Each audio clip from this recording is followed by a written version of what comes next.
orduan ikusten zen, ordura arte behintzat, ikastetxe baikotza zuzendaria juten zala, bai delegazioa, diputazioa, beren beharrak ero bere interesak azaltzeko, ikastetxeko interesak ero beharra zeukan eta individualki juten ziren.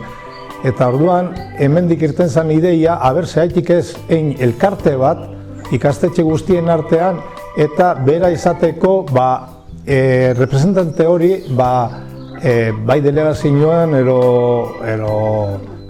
diputazioan aurrian.